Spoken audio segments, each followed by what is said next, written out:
Les lois universelles existent pour nous aider à perpétuer la création de Dieu.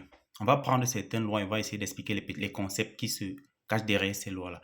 Prenons par exemple la loi gravitationnelle, qui est jusqu'aujourd'hui un mystère que la science essaye toujours d'expliquer. Les lois n'existent pas pour détruire les hommes, elles existent parce que les hommes doivent en utiliser. Et pour utiliser, il faut d'abord la connaître. Et si tu la connais, tu l'utilises. Ainsi, ça va t'aider, ça va nous aider à atteindre nos objectifs. Et les lois sont neutres. Les lois sont régies par le Créateur lors de la création afin d'aider à perpétuer la création et par conséquent l'évolution du monde. La loi de la gravitation universelle. Si vous sautez d'un immeuble, que vous soyez croyant ou pas, que vous soyez orthodoxe, que vous n'appartenez à aucune religion, à aucune secte, vous allez vous faire mal. Si vous sautez d'un immeuble, vous êtes chrétien, vous croyez peut-être à Allah, Bouddha, peu importe, Jésus, peu importe la religion, peu importe le Dieu, parce que Dieu déjà c'est un concept, vous allez vous faire mal. Ce sont les lois universelles. C'est là pour nous aider. Et ça ne respecte pas la personne. C'est pour ça même que dans la Bible, il est écrit que Dieu ne respecte pas la personne humaine. Dieu ne prend pas faveur. Dieu ne choisit pas. Il n'y a pas quelqu'un que Dieu préfère par rapport à l'autre. Dieu ne fait pas de choix parce que nous sommes tous les créatures de Dieu et Dieu est responsable de toute sa création. C'est comme si vous avez une famille, vous avez des enfants également. Vous ne pouvez pas aimer un enfant au détriment de l'autre. Vous les aimez tous.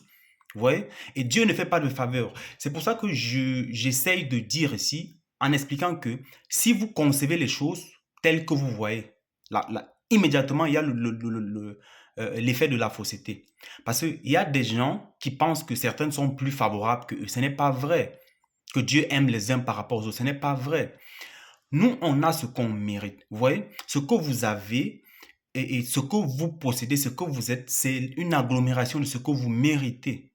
Vous voyez? Quelqu'un m'a dit que bien, la négligence humaine fait croire que si vous êtes bon avec les gens, alors vous n'allez écoper que du mauvais. Si vous êtes bon, les gens vont vous payer par le mal. Que ne soit pas bon parce que les gens finissent par vous récompenser avec le mal. C'est faux. Ou bien vous voyez quelqu'un est mauvais, on dit que c'est parce qu'il est mauvais qu'il est riche, c'est parce qu'il est mauvais qu'il a telle ou telle chose, c'est parce qu'il est mauvais qu'il vit, il a une très longue vie sur terre. C'est faux. C'est comme si vous étiez en train de dire que si vous semez du maïs, vous allez récolter de l'arachide.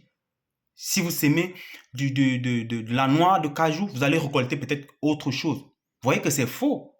Alors les humains comprennent ça dans le domaine physique, dans le domaine agricole, mais jusqu'ici, ils ont de la peine à comprendre ça dans le domaine spirituel. Ils pensent que, et par conséquent, quand ils le font, c'est comme si vous semez une chose, vous pouvez en récolter une autre chose. Vous voyez? Chacun récolte à la fois le fruit de son bien et le fruit de son mal. Si vous avez une résultante, vous avez des choses qui ne marchent pas, ça veut dire que vous méritez ça. Vous allez voir quelqu'un qui fait du bien, mais à quelque part, il souffre dans la misère. Il a une certaine misère. C'est parce que quand on ramène tout ce qu'il a fait, le produit de ça, il pèse, il gagne une fois le résultat de sa bonté et à quelque part aussi, il a la récompense de son mal. Il n'y a pas de hasard qui existe. Alors, si vous avez aimé cette vidéo, n'hésitez pas à me laisser un pouce et de liker. On se retrouve dans la prochaine vidéo. Merci.